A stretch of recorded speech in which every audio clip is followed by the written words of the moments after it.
AI tools నేర్చుకుని passive income సంపాదించాలనుకుంటున్నారా? వెంటనే సంప్రదించండి.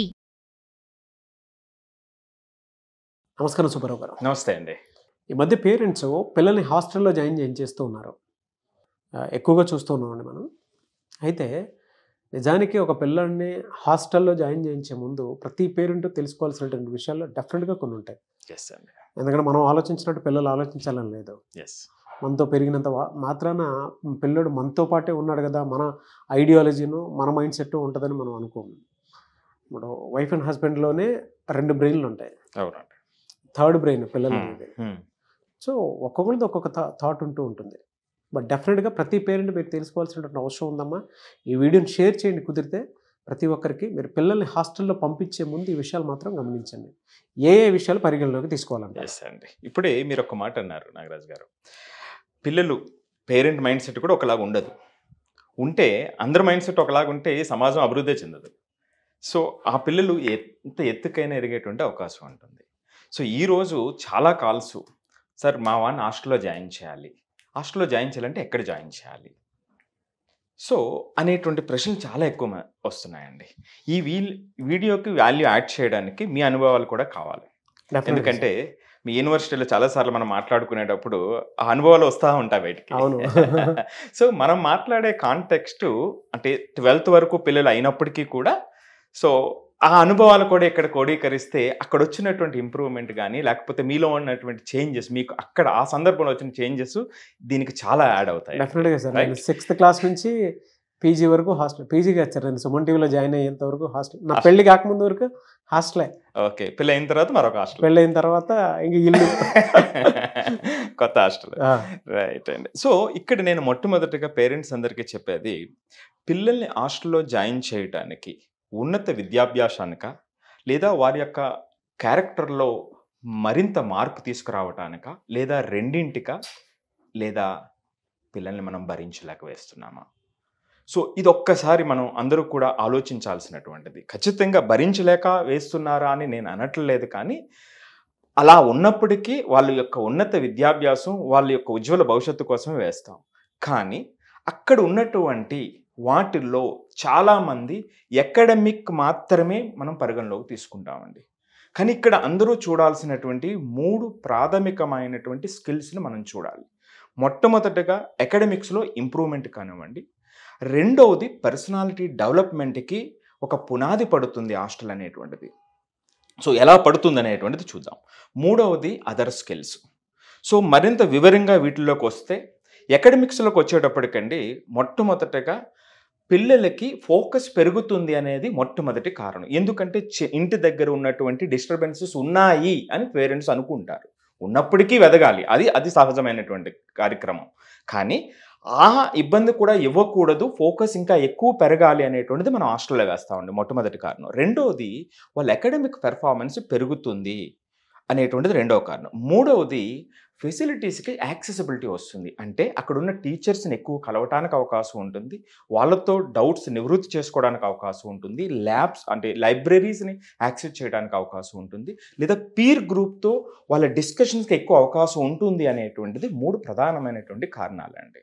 ఇక రెండో విషయానికి వస్తే దీన్నే చాలా ఎక్కువ మంది చూస్తుంటారు, కానీ రెండోది అతి ముఖ్యమైనటువంటిది పర్సనాలిటీ డెవలప్మెంట్ పెరగటానికి ఎదగటానికి చాలా ఉపయోగపడుతుంది. అందులో మొట్టమొదటి ఇండిపెండెన్స్, వాళ్ళ యొక్క ఇండిపెండెన్స్ డెవలప్ అవుతుంది.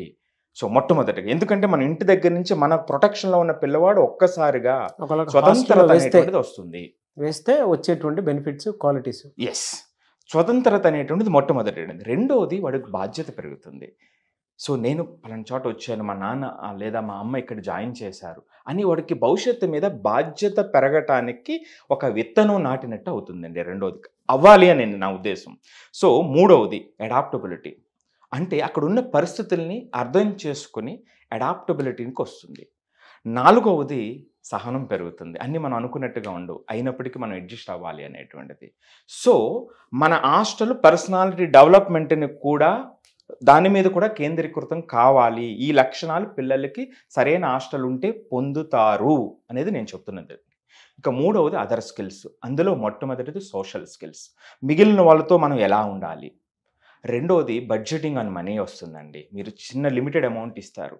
సో దాన్ని ఎలా పొదుపుగా వాడాలి, ఇది నా అమౌంట్, దీంతోనే మనం సర్దుకోవాలి అనేటువంటిది బడ్జెటింగ్ మీద వస్తుందండి. మూడవది లైఫ్ లాంగ్ ఫ్రెండ్షిప్ ఏర్పడడానికి అవకాశం ఉంటుంది ఆ మంచి హాస్టల్ వాతావరణం ఉంటే అక్కడ. నాలుగవది ఫిజికల్ హెల్త్ అండి. సో ఒక హాస్టల్ అకాడమిక్ పెర్ఫార్మెన్స్ మాత్రమే మనం చూడకూడదు, పర్సనాలిటీ డెవలప్మెంటు, అదర్ స్కిల్స్లో ఎంతవరకు మన హాస్టల్ ఉపయోగపడుతుంది అనేటువంటిది చాలా ఇంపార్టెంట్ అండి ఇది. సో ఈ మూడు కూడా మనం బాధ్యతగా మనం దీని లోతుల్లోకి మనం ఆలోచించాలి. సో ఇది ఉండాలి అన్నప్పుడు ప్రతి పేరెంట్కి కూడా మనం ఒక చెక్ లిస్ట్ ఇద్దామండి. 3 పాయింట్స్ చాలా క్లియర్గా సింపుల్గా ఇద్దాం. సో అంటే నా పిల్లవాడిని నేను హాస్టల్ జాయిన్ చేయాలి అని అనుకుంటున్న ప్రతి పేరెంట్స్ కూడా కొంత టైం స్పెండ్ చేసి ఈ 3 పాయింట్స్ని మీరు అబ్జర్వ్ చేయండి. మనం బంగారు భవిష్యత్తు ఇవ్వడానికి ప్రయత్నిస్తున్నాం. సో ఇక్కడ మనం పేరెంట్స్కి 3 చెక్ లిస్ట్లో 3 పాయింట్స్ ఇస్తున్నామండి. మొట్టమొదటిది హాస్టల్ ఫెసిలిటీస్. మరి హాస్టల్ ఫెసిలిటీస్లో మనం ఏం చూడాలి? నేను రిక్వెస్ట్ చేస్తున్నది ఆ పేరెంట్స్ అందరికీ కూడా, మీరు చాలా చాలా టైం ఇబ్బంది ఉండొచ్చు, లేదా మీరు చాలా బిజీగా ఉండొచ్చు. అంటే దీనికన్నా బిజీ కాదండి. ఒక్కరోజు మనం అక్కడ హాస్టల్కి వెళ్ళి స్పెండ్ చేద్దాం, అక్కడ పరిస్థితులను అబ్జర్వ్ చేద్దాం. అబ్జర్వ్ చేసేటప్పుడు ఏ పాయింట్స్ మనం చూడాలి? మొట్టమొదటిగా అక్కడ క్లీన్లీనెస్ ఉందా లేదా, రెండోది సేఫ్టీ ఫీచర్స్ ఉన్నాయా లేదా. మన పిల్లలండి, మన భవిష్యత్తును అక్కడ పెడుతున్నాము. ఎక్కడో తెలియని ప్లేసుల్లో ఒక అపార్ట్మెంట్లో పాడేస్తే ఉదయం నుంచి సాయంత్రం దాకా ఎట్లాగా? కాదు కదండి. సో సేఫ్టీ ఫీచర్స్ ఎంతవరకు ఉన్నాయి, వెల్ మెయింటైన్డ్ ఫెసిలిటీస్ ఉన్నాయా లేవా అక్కడ. అంటే ముందు ఆరోగ్యం లేకపోతే తర్వాత చదువు ఎట్లా వస్తుందండి? ముందు ఆరోగ్యం అనేటువంటిది ఉండాలి. అంటే ఎందుకు చెప్తున్నానంటే అండి, కొన్ని ఎమ్యూనిటీస్ మనం చూస్తే కొన్ని హాస్టల్స్లో ప్రజెంట్ వాష్రూమ్కి వెళ్ళటానికి 6 o'clock 7 o'clock క్లాస్కి వెళ్ళటానికి అంతకుముందు 4 లేదా 3:30కి లెగిసి వాష్రూమ్కి వెళ్ళవలసిన పరిస్థితులు ఈ రోజులు ఉన్నాయండి. లక్షలు మనం ఖర్చు పెడుతున్నప్పటికీ కూడా. దీనివల్ల అమ్మాయిలు ప్రత్యేకించి ఆ వయసులో అంటే 11th 12th చదువుతున్నటువంటి అమ్మాయిలు వాష్రూమ్కి వెళ్ళక, తర్వాత టిఫిన్ చేయక, బ్రేక్ఫాస్ట్ చేయక, మధ్యాహ్నం వరకు కూడా తిననటువంటి పిల్లలు ఉన్నారండి. సుమారుగా 6 నుంచి 8 నెలల్లో ఈ పిల్లల ఆరోగ్యం పాడైపోతున్నటువంటి అనేకమైనటువంటి కేసెస్ మన కళ్ళ ముందు కదులుతున్నాయండి. సో అందుకే పేరెంట్స్కి చాలా రిక్వెస్ట్ చేస్తున్నా, ఆ ఎమ్యూనిటీస్ చూడండి. సో మొట్టమొదటిగా క్లీన్లీనెస్ ఉందా లేదా, అక్కడ ఉన్నటువంటి సేఫ్టీ ఫీచర్స్ ఎంతవరకు ఉన్నాయి, వెల్ మెయింటైన్డ్ ఫెసిలిటీస్ ఉన్నాయా లేదా అనేది మొదటి పాయింట్ అయితే, రెండవది లాండ్రీ అండి. లాండ్రీ ఫెసిలిటీస్ ఎట్లా ఉన్నాయి, లేకపోతే చక్కని మన పిల్లలు తర్వాత చర్మవ్యాధులతో మన ఇంటికి వస్తారండి 3 నెలలు తిరగకుండానే. సో అడగండి, వాళ్ళు అక్కడ చూడండి, వాళ్ళని ప్రశ్నించండి, ఆ ఫెసిలిటీస్ని తెలుసుకోండి. రెండవది స్టడీ స్పేసెస్ ఎట్లా ఉన్నాయి, ఒక లోపలికి తోసేసి ఒక చోట పడేస్తున్నారా, వాళ్ళకి ఆ స్టడీ స్పెసిఫిక్ డిజిగ్నేటెడ్ స్పేసెస్ ఉన్నాయా లేదా, అంటే క్లాసులు అయిపోయిన తర్వాత వాళ్ళు స్పెండ్ చేసేటువంటి టైము ఎంత క్వాలిటీ టైంను వాళ్ళు ఇస్తున్నారు, వాళ్ళకి రిక్రియేషనల్ యాక్టివిటీస్ ఏవైతే ఉన్నాయా లేవు. అంటే ఉదయం నుంచి సాయంత్రం వరకు ఒకటే దూరంలో ఉంచేస్తే కుదరదండి, ఆ మైండ్ పని చేయదు.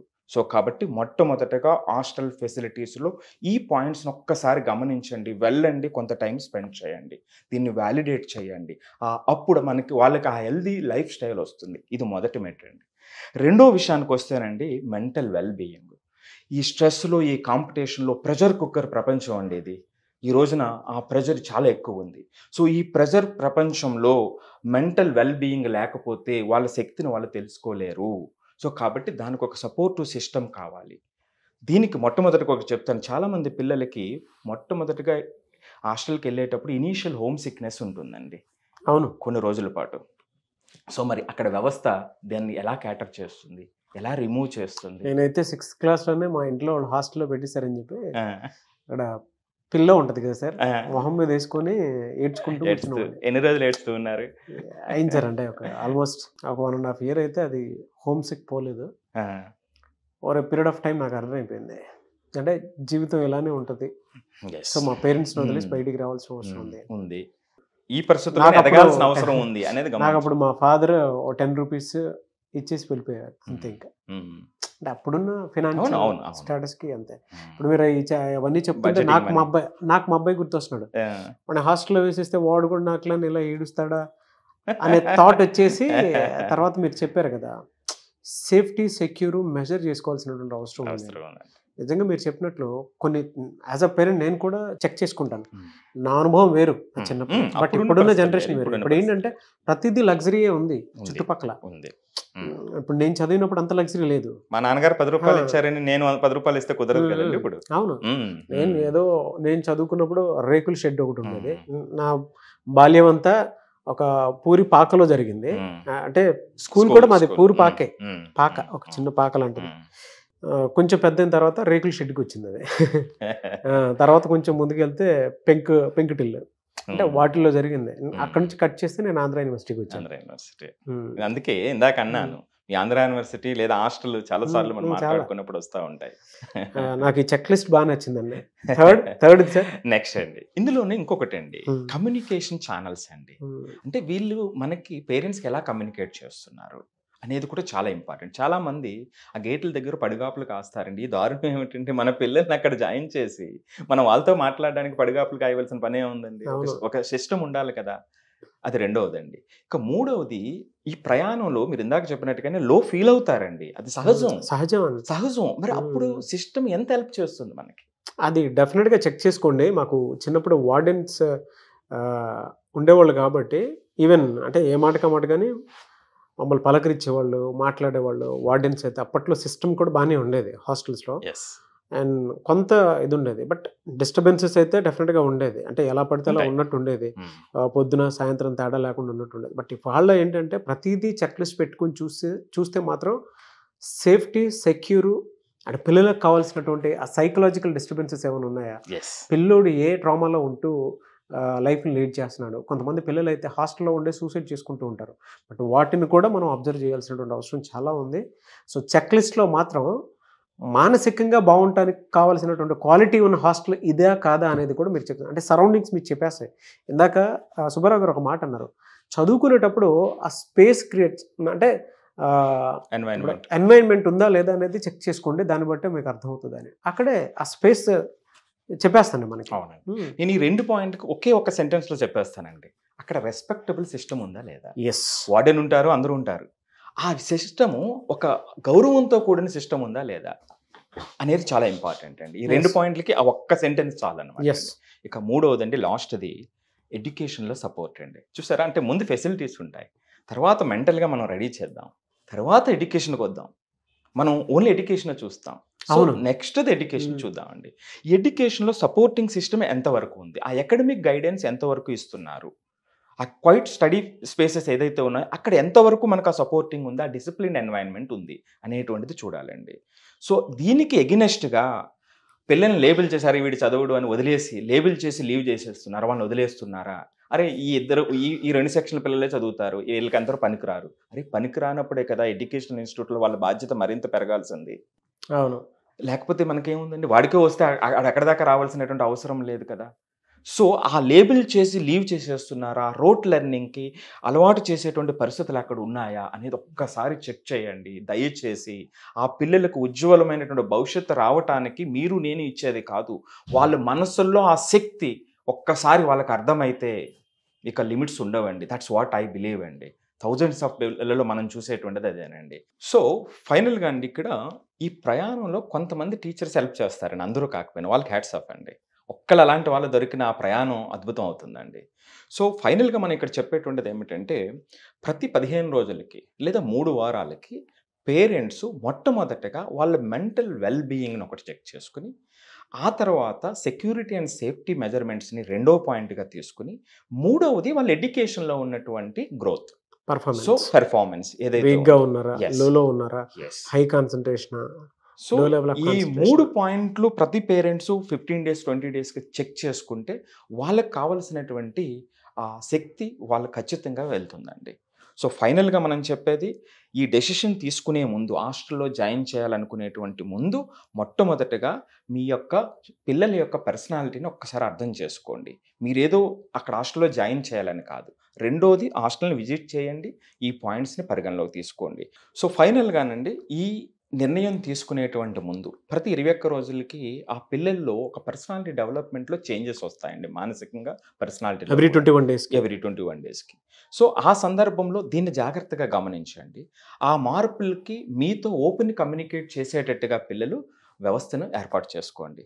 సో ఖచ్చితంగా వాళ్ళకి హాస్టల్ జీవితం ఆ ఇండిపెండెన్స్ని భవిష్యత్తు మీద మంచి ఆశల్ని తీసుకొస్తుంది. డెఫినెట్గా సార్. అంటే మీరు చెప్తుంటే నాకు నా బాల్యం కూడా గుర్తు వస్తుంది. రైట్. ఎవ్రీ 21 డేస్కి ఫిజికల్గాను మెంటల్గాను మనిషి బాడీ లాంగ్వేజ్ పర్సనాలిటీ డెవలప్ అవుతూ వస్తూ ఉంటుంది. చేంజెస్ కూడా చాలా జరుగుతాయి. ఆలోచనలు కూడా ఎలా అంటే ట్రిగరింగ్స్ ఎక్కువ అవుతాయి. ఎస్. ఇప్పుడు ఆ రోజుల్లో మా ఇంట్లో ఒక కల్చర్ ఉండేది. అంటే ఎలా అనంటే కొన్ని అడిక్షన్స్కి నువ్వు పొరపాటును కూడా వెళ్ళకూడదు. మా మదర్ నా చేత ప్రామిస్ చేయించుకుంది. అంటే ఎమోషనల్ ప్రామిసెస్ కొన్ని ఉంటాయి. నువ్వు వాటికి వెళ్తే ఆ రోజు నాకు ఏదో ఒకటి జరుగుతుంది, సో నువ్వు ప్రామిస్ చేయి అని చెప్పేసి నన్ను మా మదర్ ఎమోషనల్ ఇది చేసేదనమాట. సో ఎవరన్నా సిగరెట్ కానీ లేదంటే అంటే ఆ వయసుకి మందు ఎవరైనా తాగుతున్నా కూడా నేను చూడదు పక్కెళ్ళిపోవాలంతే. లేదంటే ఆ ప్లేస్కి వెళ్తున్నాం అని అంటే వెళ్ళకూడదు అనేటువంటి ప్రామిస్ చేయించుకునేది మా మదర్. ఇప్పుడంటే జనరల్గా మనకు ఒక సెన్స్ వచ్చింది కాబట్టి చెప్తున్నాను. లక్కీగా నాకు అది అలవాటు పడలేదు చిన్నప్పటి నుంచి. అంటే ఎవ్రీ 21 డేస్కి పిల్లలు ఎదిగే కొద్దీ ట్రిగర్స్ పక్క నుంచి పడతా ఉంటాయి. ఫైనాన్షియల్ గా నన్ను కొంత కంట్రోల్ చేశారు, కొన్ని అడిక్షన్స్ కి ఇది అవ్వకుండా కంట్రోల్ చేశారు. బట్ నాకు కొన్ని అలవాట్లు ఉంటాయి కదా. ఇప్పుడు సినిమాలు చూడకూడదు అని కూడా ప్రామిస్ చేయించుకున్నాను. అట్లంత మాత్రం నేను సినిమాలు చూడకుండా లేను, ఈ ఫీల్డ్కి రాకుండా లేను. మా అమ్మ ఏ వైపు అయితే రాకూడదు అనుకున్నా అదే వైపు వచ్చింది. నేను ఒక బ్యాంకర్ గా చూడాలనుకున్నారు, అలాగే ఒక టీచర్ గా చూడాలనుకున్నారు. ఈ రెండూ కాకుండా నేను యాంకర్ అయ్యాను. అంటే కొన్ని ఉంటాయి, అంటే ప్యాషన్ ప్రొఫెషన్ వయసును బట్టి వస్తాయి. బట్ చిన్నప్పుడు మాత్రం హోల్డ్ చేసుకుని ఉండాల్సినటువంటి అవసరం చాలా ఉంది. ఆ విలువలు మనకి పునాది. ఓపెన్ కమ్యూనికేషన్ ప్రతి పేరెంట్ పిల్లలతో చేయించుకోవాల్సినటువంటి అవసరం చాలా ఉందండి. అప్పుడు మాత్రమే వాల్యూ తెలుస్తుంది. మా మదర్ వాళ్ళు మధ్యలో వచ్చేటువంటి వాళ్ళు, కానీ నేను అనుకున్న టైంకి వచ్చేటువంటి వాళ్ళు కాదు. హాస్టల్లో ఉన్నప్పుడు ఇప్పుడు మాకు ఎవరైతే నా ఫ్రెండ్స్ ఉంటారో వాళ్ళ పేరెంట్స్ వచ్చి చికెనో మటనో ఫిష్ లేదంటే పండగలప్పుడు అవి తీసుకుని వచ్చి ఇచ్చేస్తూ వెళ్ళిపోతూ ఉండేవాళ్ళు. అప్పట్లో బిర్యానీ కూడా లేదండి. ఎప్పుడన్నా ఎవ్రీ 15 డేస్కి వాళ్ళు వచ్చి చూసుకుంటారు. నన్ను మాత్రం అలా ఎందుకు వదిలేసి వెళ్ళిపోతున్నారు అనే బాధ నాలో భయంకరంగా ఉండేది. Over a period of time మా అమ్మ నర్చర్ చేసినటువంటి విధానం చూసిన తర్వాత అంటే ఏం నేర్పించిందంటే లైఫ్ స్కిల్స్ని ప్రాపర్గా డిజైన్ చేసి పంపించింది. నేను ఎక్కడెక్కడ ఉండగలుగుతాను, ఎక్కడెక్కడ ఉండలేను అనేటువంటి విషయాన్ని. అంటే నేను ఎక్కడ లో అయితే మా పెద్దక్కని పంపించేసేవాళ్ళు, నేను ఎక్కడ లో అయితే మా బావని పంపించేవాళ్ళు, నేను ఎక్కడ లో అవుతున్నాను తెలియను అంటే లాస్ట్లో వీళ్ళు వచ్చేవాళ్ళు. అంటే స్ట్రాటజిక్గా పెంచారనుకోవాలి. సో అట్లా పిల్లల్లో ఏజ్ని బట్టి కొన్ని విషయాలు డెవలప్ అయ్యేటప్పుడు డెఫినెట్గా వాటిని పేరెంట్స్ గుర్తించి ఆ అట్మాస్ఫియర్ని ఎన్వైరన్మెంట్ని క్రియేట్ మనమే చేయాలి. ఆ ఎన్వైరన్మెంట్ ఎక్కడంటే లోపల జరిగేటువంటి మానసిక వేదన్ని పేరెంట్సే హోల్డ్ చేసుకుని తీసుకెళ్ళాలి. సో మీరు చెప్పినటువంటి 3 చెక్ లిస్ట్ డెఫినెట్గా నా లైఫ్లో జరిగాయి కాబట్టే నేను ఇవాళ మీతో ఇంత బాగా కూర్చొని మాట్లాడడానికి అవకాశం దొరికింది. రియలీ గ్రేట్ అండి, మంచి పాయింట్స్. అయితే చాలా మందికి ఇప్పటికీ కొంతమంది పేరెంట్స్కి అర్థం కాదు. మీ దగ్గర అపాయింట్మెంట్ తీసుకొని ఇంకా డీటెయిలింగ్గా తెలుసుకోవాలి అనుకున్నటువంటి వాళ్ళు ఉంటారు. మిమ్మల్ని అప్రోచ్ అవ్వాలంటే ఖచ్చితంగా అండి, ఏదైతే నెంబర్ స్క్రోల్ అవుతుందో దాన్ని కాంటాక్ట్ చేస్తే మన టీం వాళ్ళని కాంటాక్ట్ అవుతారు. సో వాళ్ళు వచ్చి అపాయింట్మెంట్ తీసుకుని వాళ్ళ డౌట్స్ అన్ని కూడా నివృత్తి చేసుకోవచ్చు. సుమన్ టీవీలో మీ పర్సనల్ అండ్ బిజినెస్ ప్రమోషన్స్ కోసం కింది నెంబర్కి కాంటాక్ట్ చేయండి.